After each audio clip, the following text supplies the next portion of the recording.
দেখে এসো বর্ষানায়, আমাদের বর্ষানার শ্রী 108 মহন্ত বিনোদ বাবা যে দেখো সারা রাত নিরম্ব করে, এই বয়সে নিরম্ব করে সারা রাত, যিনি এই বয়সেও নিরম্ব করে সারা রাত যিনি এক নাম জপ করে, কীর্তন করে, একেবারে সাধারণের পক্ষে কঠিন কঠিন, কিন্তু যার মনে একবার সেই ভালোবাসাটা তৈরি হয়েছে, যার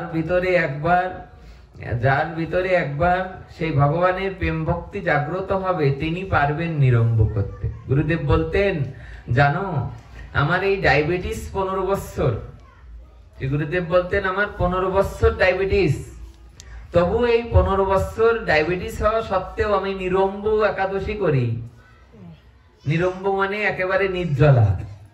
15 বছর ধরে ডায়াবেটিস, তা সত্ত্বেও আমি নিরম্ব। দেখবেন যারা ডায়াবেটিসের রোগী হয়, অল্প সময় খেতে না দিলে তাদের অনেক সময় শরীরটা খুব একটা আছে কিনা, হয় না? এরকম শুনে দেখবেন যাদের ডায়াবেটিস আছে।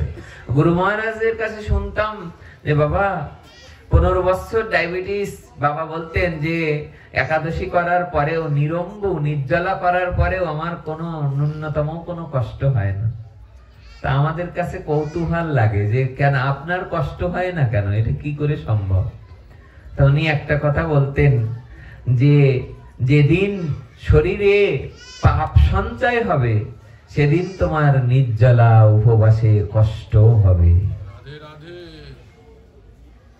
যখন শরীরে পাপ সঞ্চারিত হয়ে যাবে, পাপ হবে বাক্যের দ্বারা, শরীরের দ্বারা, নয়নের দ্বারা, যে কোনো কারণে যদি পাপ সঞ্চয় হয়, যে চোখে খারাপটাই দেখি, তাই ওগুলো দেখতে দেখতে শরীরে যখন পাপ সঞ্চয় হয়ে যাবে, ধীরে ধীরে তুমি আর দেখবে একাদশী করলেও কষ্ট হচ্ছে, কিন্তু যার হৃদয়টা নির্মল হয়ে যায়, পরিষ্কার হয়ে যায়, সে একাদশী করলে তার কষ্ট হওয়ার কথা বলো। তাই যদি না হতো, 140 বছর বয়সেও সিদ্ধ জগন্নাথ দাস বাবা যখন নবদ্বীপে থাকতেন, বাবা একদিন ওনার শিষ্যকে বলছেন, শোন বাবা আজকে আমি নিরম্ব করব। গুরুদেবকে যে বলছে, গুরুদেব এই বয়সে নিরম্ব করবেন? একসাথে 2 দিন পড়েছে উপবাস। অনেক সময় হয় না এরকম, যেমন এই যে একাদশ কি বারে হলো, বৃহস্পতিবারে হলো না, বুধবারে গেল, আবার কালকে হবে, আবার সোমবারে হবে, আবার বামন দ্বাদশী। তো যখন এরকম 2-3 দিন একসাথে নির্জলা পড়ে, আসলে কলিজীবের 3 দিন ধরে নির্জলা থাকা, এটা কি একেবারে কঠিন না? আর যদি সে বৃদ্ধ হয়ে যায়, সিদ্ধ বাবা যে বললেন, তুই মোটে আমাকে আর প্রসাদপাতি বলিস নে। শিষ্যকে বলছে আমি নিরম্ব করব। নিরম্ব একাদশী রয়েছেন, একেবারে নির্জলা ব্রত করে ভোরবেলায় বলছে আমাকে একটু নবদ্বীপ পরিক্রমা করা। আশ্চর্য ব্যাপার, এ জগতে সব থেকে বড় কৃপা হলো যদি কারোর গুরু কৃপা হয়। কৃষ্ণ কৃপা জগৎময়, গুরু কৃপা কোন কোন ভাগ্যবানের হয়। সিদ্ধ জগন্নাথ দাস বাবা যেই মাত্র বিহারীকে বললেন, বিহারী আমাকে একটু নবদ্বীপ পরিক্রমা করা, আর বিহারী যে সঙ্গে সঙ্গে গুরু মহারাজকে কি করলেন, সেই ঝুড়িটাই করে মাথায় তুলে নিলেন। কোন এক গ্রন্থে লেখা আছে, সিদ্ধ জগন্নাথ দাস বাবা জীবনীতে উনি নিজে লিখছেন, সবাই প্রশ্ন করেছেন, আচ্ছা বৃন্দাবন থেকে নবদ্বীপে আসলেন, এই যে 1500 কিলোমিটার পথ, এই পথ আসতে আপনার কোনো কষ্ট হয় নাই গুরুদেবকে মাথায় করে নিয়ে আসতে? শিষ্য বলছেন যে প্রথম যখন মাথায় উঠাচ্ছিলাম তখন মনে হচ্ছিল পাথর মাথায় নিলাম, কিন্তু যেই মাত্র মাথায় করে নিয়ে দৌড়াতে আরম্ভ করলাম মনে হলো গামছা নিয়ে দৌড়াচ্ছি। গুরুদেব যেই মাত্র বললেন যে শিষ্যকে বললেন যে আমাকে মাথায় করে একটু নবদ্বীপ পরিক্রমা করা, আর নবদ্বীপ পরিক্রমা করতে গেলেন। যেই মাত্র নবদ্বীপ পরিক্রমা করতে করতে এক বাড়ির সম্মুখে দিয়ে যাচ্ছেন, সেই বাড়িওয়ালা অত্যন্ত ধনী মানুষ। এই ধনী মানুষ এসে বাবাকে বলতে লাগলেন, বাবা অনেকদিন ধরে ইচ্ছা আপনাকে একটা টাকা দেব, নেবেন? তখনকার সময় 1 টাকার মূল্য ছিল। আজ থেকে 50-100 বছরের 1 টাকার, আজ থেকে 100 বছর আগে 1 টাকার মূল্য ছিল। সেই 100 বছর পূর্বে বাবা যখন সেই 1 টাকা বললেন যে হ্যাঁ, একটা রুপি নিলেন ওনার হাতের থেকে নবদ্বীপে। যেই মাত্র রুপিটা নিলেন, ওই রুপিটা নিয়েই মানে খুব আনন্দ হচ্ছে যে একটা রুপি দিয়ে সব বৈষ্ণব সেবা দেব। একটু এগিয়ে যেই মনে করছে যে না, আর এক কাজ করি, বৈষ্ণব সেবার পাশাপাশি আর কিছু যদি বেঁচে যায় তাহলে এর থেকে আর কিছু মন্দিরের মেরামতে লাগাবো। বিভিন্নতা ভাবতে ভাবতে 2-3 ঘন্টা ধরে শ্রী গুরুদেব যাচ্ছেন, নবদ্বীপ পরিক্রমা করছে। 2-3 ঘন্টা যেতে যেতে শিষ্যকে বলছে, হ্যাঁ রে বিহারি, শোন, যে বাড়ির সামনে দিয়ে আমাদের টাকা দিছিল না, ওই বাড়ির সামনে নিয়ে চল। আমরা ওটা কি করতাম, আবার কি করতে যাবেন? বলো, এই তো গুরু কৃপা। শ্রী গুরুদেব মন্ত্রমূলং গুরু বাক্য, মন্ত্রমূলং গুরুর বাক্য, তারপর ধ্যানমূলং গুরুর মূর্তি, পূজামূলং গুরু পদম, আর মন্ত্রমূলং গুরুর বাক্য। যেই মাত্র গুরুদেব বললেন শোন, আমাকে আবার ওই বাড়ির সম্মুখে নিয়ে চল, সঙ্গে সঙ্গে ওই বাড়ির সম্মুখে নিয়ে গেলেন। ওই বাড়ির সম্মুখে আবার 2 ঘন্টা পথ পরিক্রমা করতে করতে সেই বাড়ির সামনে যেই দাঁড়ালেন, যে ভদ্রলোক 1 টাকা দিয়েছিলেন, 1 রুপি, সঙ্গে সঙ্গে উনি মাটিতে নেমে আসলেন। নেমে আসলে গুরু মহারাজকে বলছে, বাবা আবার আপনি এখানে? তা বলছে, দেখ, তোর যে টাকাটা আমাকে দিয়েছিলি, ওই টাকাটা আবার ফেরত দিতে আসলাম। এই নে, যে টাকাটা দিয়েছিলি ওই টাকাটা আবার ফিরে দিতে আসলাম। তো ওই বাড়ির যিনি মালিক, উনি বলছে যে এই টাকাটা তো আপনার জন্যই আমি কদিন ধরে গোছাচ্ছি, টাকাটা আপনি বৈষ্ণব সেবায় লাগাবেন, মন্দিরের সেবায় লাগাবেন, সেই জন্যই আপনাকে দেওয়া হয়েছে, আপনি ওই টাকাটা গ্রহণ করুন। সঙ্গে সঙ্গে বাবাজি মহারাজ কাঁদতে কাঁদতে বলছেন, তোকে একটা প্রশ্ন করি, শোন, তুই এই টাকার কামড় কি করে সহ্য করিস, আমাকে একটু বলবি? তোর এই টাকাটা যখন আমি হাতে গ্রহণ করেছি, এই 1 টাকার কামড় আমি মোটেই সহ্য করতে পারছি না। আমার মনের মধ্যে বিভিন্ন কল্পনা, এ করব, ও করব, তা করব, টাকাটা তুই ফিরিয়ে নে। সঙ্গে সঙ্গে বাবাজি মহারাজ এই কথা বলে ওই টাকাটা ওনার হাতে দিয়ে আবার তিনি মনের আনন্দে নিতাই গৌরের কীর্তন করতে করতে তিনি ওখানে চলে গেলেন।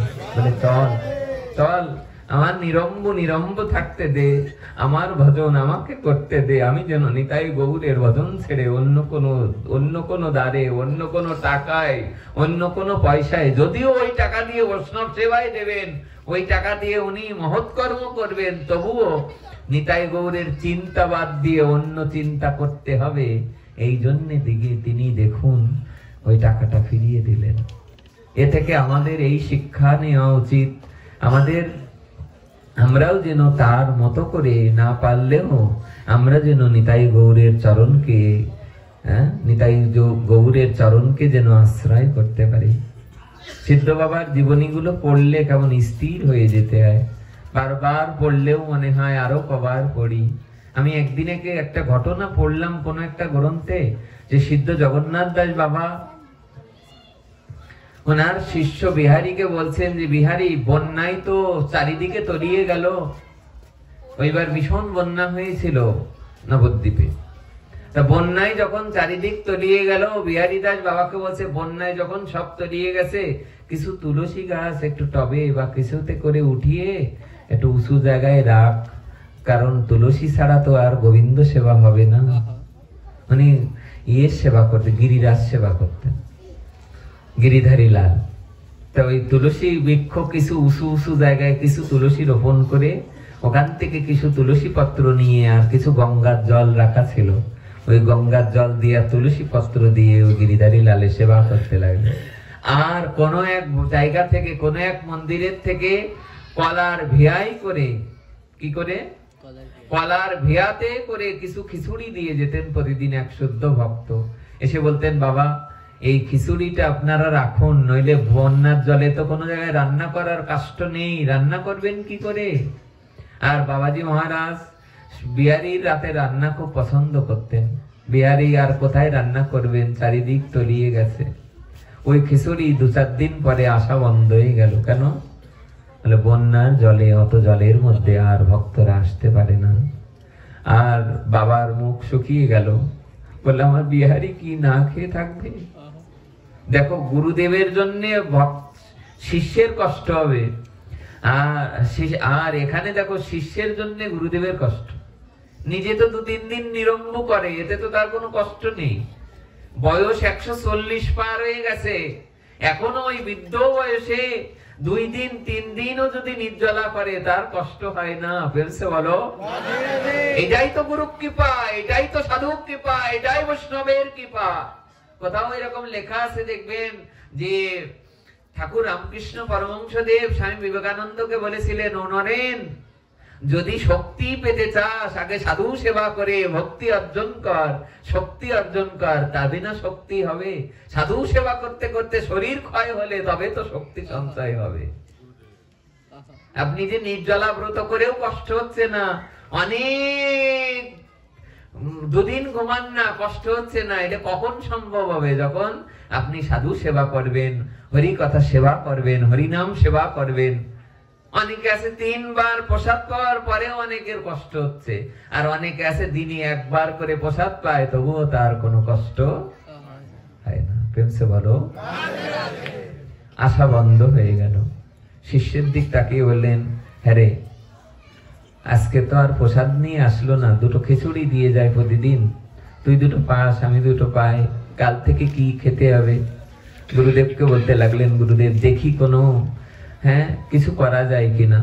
ওই জলের মধ্যে বারবার আসা যাওয়া করতে করতে জ্বর এসে গেল গায়ে।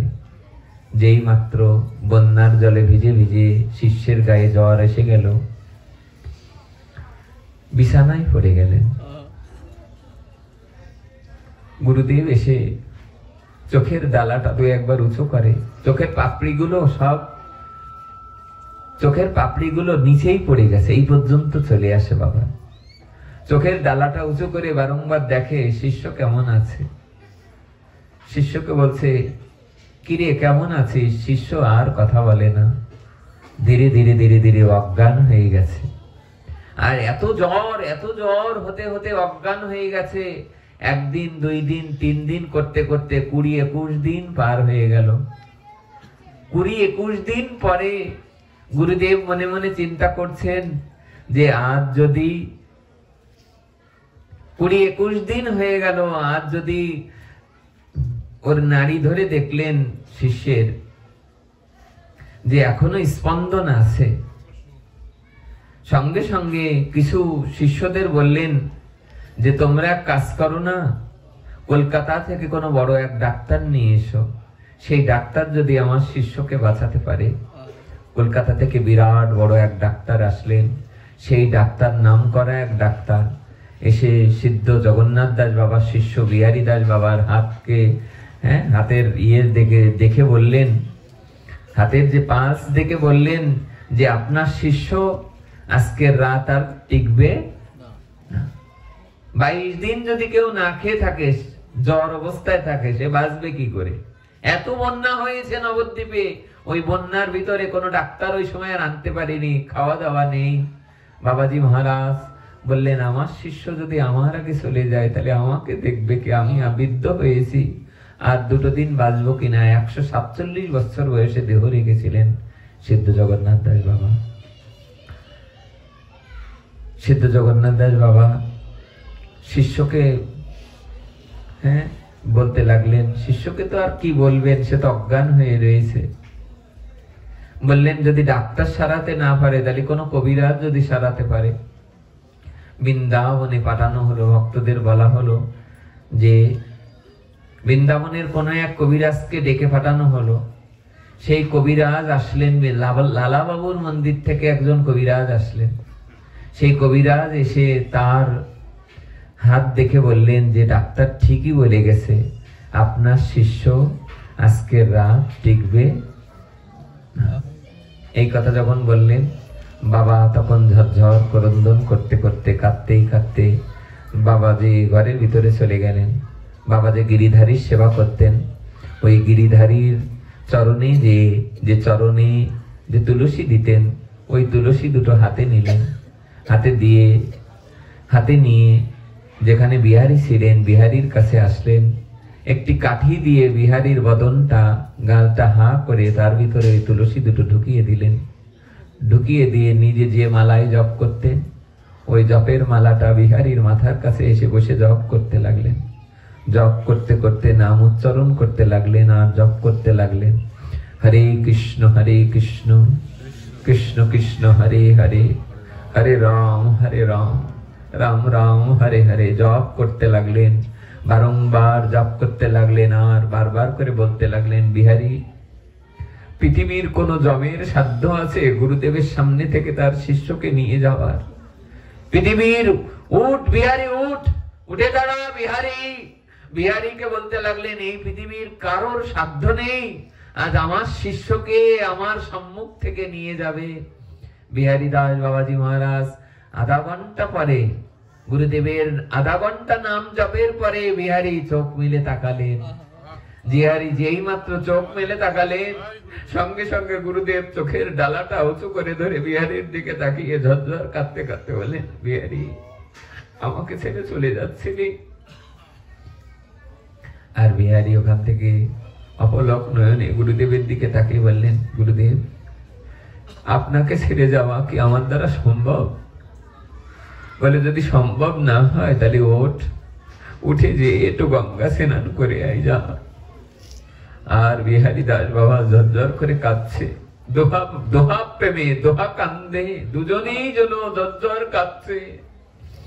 বিহারী দাস বাবার দিকে তাকিয়ে বলছে, গুরুদেব, কতদিন মনে প্রসাদ পাইনি, আমার তো উঠার কোনো শক্তি নেই। বাবা বলছে যে যদি উঠতে না পারিস তো তোকে রান্না করে কে খাওয়াবে? আমার বয়স কত দেখ, 140-45 বছর বয়সে কেউ রান্না করতে পারে? তাহলে আমি তো উঠতে পারছি না গুরুদেব। সঙ্গে সঙ্গে বাবা উঠে দাঁড়ালেন। বাবা উঠে যে যেখানে রান্না হয় ওই জায়গায় কিছু সুজি আর কিছু একটু সুজি দিয়ে একটু গঙ্গার জল দিয়ে উনি একটু রান্না করলেন। রান্না করে এনে গিরিধারীর সম্মুখে দিয়ে চামচে করে করে এনে গুরুদেব শিষ্যের বদনই দিতে লাগলেন। আর ওই শিষ্য বদন ভরে যখন ওই গুরুদেবের দেওয়া প্রসাদ যখন নিলেন, কিছু সুজি, ওই সুজিটা নেওয়ার পরে বিহারী দাস বাবা ধীরে ধীরে ধীরে ধীরে উঠে বসলেন। উঠে বসে গুরুদেবকে বলতে লাগলেন, গুরুদেব এবার পারবো, আপনি আশীর্বাদ করেন। শ্রী গুরুদেব আশীর্বাদ করলেন, বললেন, শোন বিহারী, আজ 22টা দিন বদনে কিছু দানা পানি দানা জল যায়নি। তুই এক কাজ কর, উঠ বিহারী, উঠে দাঁড়া। উঠে, গ্রাম্য ভাষায় বলতেন উঠ মানে ওঠ। উঠে দাঁড়া, উঠে দাঁড়িয়ে যা স্নান করে আয়, রন্ধন কর, রান্না করে গিরিধারীকে প্রসাদ পাওয়া। আপনি কেন প্রসাদ পাননি কদিন? আপনি তো কিছু রান্না করে, এরকম সুজি রান্না করেও তো পেতে পারতেন। গুরুদেব বলতে লাগলেন, দেখ, আমি প্রসাদ পাইনি এই জন্যে কারণ তোর হাতের প্রসাদ পেলে আমার হরিনামের মালা দ্রুত আরো বেশি বেশি ভজন করতে করে। শুদ্ধ ভক্তের হাতে যদি কেউ প্রসাদ পায়, তার শিষ্যের হাতে, আর যার হাতে শুদ্ধ ভক্তের হাতে প্রসাদ পেলে হরিনামের মালা আরো করতে ইচ্ছা করে, আরো হরি কথা শুনতে ইচ্ছা করে, আরো নাম শ্রবণ করতে ইচ্ছা করে। কিন্তু যদি শুদ্ধ ভক্তের হাতে প্রসাদ না পাওয়া যায়, তাহলে হরিনামও আর করতে ইচ্ছা করবে না। দেখবে কারোর হাতে প্রসাদ পাওয়ার পরে মনে হয়, বাহ, আজকে এত নাম জপ করতে ভালো লাগছে কেন, আজ এত কীর্তন করতে ভালো লাগছে কেন, আজ ঘুম পাচ্ছে না। আর অনেকদিন প্রসাদ পাওয়ার পরে দেখবে পেট ভালো নেই, বুক ভালো নেই, মন ভালো নেই, প্রেম নেই, কিছু নেই, কিছুই ভালো লাগছে না। এটা প্রসাদের কারণে অধিকাংশ হয়। যেখানে সেখানে যা তা যে কোনো দিন খাওয়া উচিত নয়। যে কোনো জায়গায় যা তা খেয়ে নিলে ক্ষতি হয়। পরীক্ষা নেয় ভগবান। আপনার পরীক্ষা নিতে নিতেই যেদিন পাস করবেন, সেদিনই তো বদন ভরে তিনি দর্শন করাবেন। শ্রী গুরুদেব যে বললেন, শোন, আজ আমি তোকে আশীর্বাদ করলাম বিহারী, তুই যে চলে যাচ্ছিলি, আমি তোকে আশীর্বাদ করলাম, 100 বৎসর আয়ু হোক, 100 বৎসর আয়ু হোক, নবদ্বীপ ছেড়ে যাস না। তখন বললেন, আমি কি কোনোদিন যেতে পারবো না নবদ্বীপ ছেড়ে? তা বললে যে যখন রাধারানী টানে তখন রাধারানীর রাজ্যে যাস। আপনারা জানেন, ওনার জীবনীতে উল্লেখ আছে, সিদ্ধ জগন্নাথ দাস বাবা যখন দেহ রেখেছিলেন, ঠিক রঘুনাথ দাস গোস্বামী যেমন সেই নীলাচল থেকে আর থাকতে না পেরে আত্মহত্যা করবে বলে সিদ্ধান্ত নিয়েছিলেন, কিন্তু রূপ সনাতন সিদ্ধান্ত তারা স্বপ্নে দেখিয়েছিলেন, রঘুনাথ, আত্মহত্যা করলেই কোনো সমাধান হয় না। যদি মহাপ্রভুর বিরহ যদি সহ্য না করতে পারো, তাহলে ওখান থেকে চলে এসে রাধা কুণ্ডের পাড়ে রাধা রানীকে ভজন সাধন করো। তেমনি শ্রী গুরুদেব যেই মাত্র আশীর্বাদ করলেন, এরপরে গুরুদেবের চলে যাওয়ার পর 147 বছর বয়সে গুরুদেব দেহ রেখেছিলেন। ওনার চলে যাওয়ার পর শ্রী গুরু কৃপার দানে শিষ্য আর থাকতে পারলেন না নবদ্বীপে। উনিও কাঁদতে কাঁদতে বৃন্দাবনে চলে গেছিলেন। কারণ যার সাথে যার সম্পর্ক থাকে না, গুরুদেবের সাথে শিষ্যের সম্পর্ক, তো এই সম্পর্ক ছেড়ে এটা থাকা বড় কঠিন। যদি কেউ গুরুদেবকে ভালোবাসে, সেই ভালোবাসা ছেড়ে আর কেউ থাকাটাই বড় কঠিন হয়ে যায়। যে শ্লোকটা দিয়ে শুরু করেছিলাম, আমরা এটা বলেই বিশ্রাম রাখি, মদ গুণ শ্রুতি মাত্রেন মই সর্বগুয়া।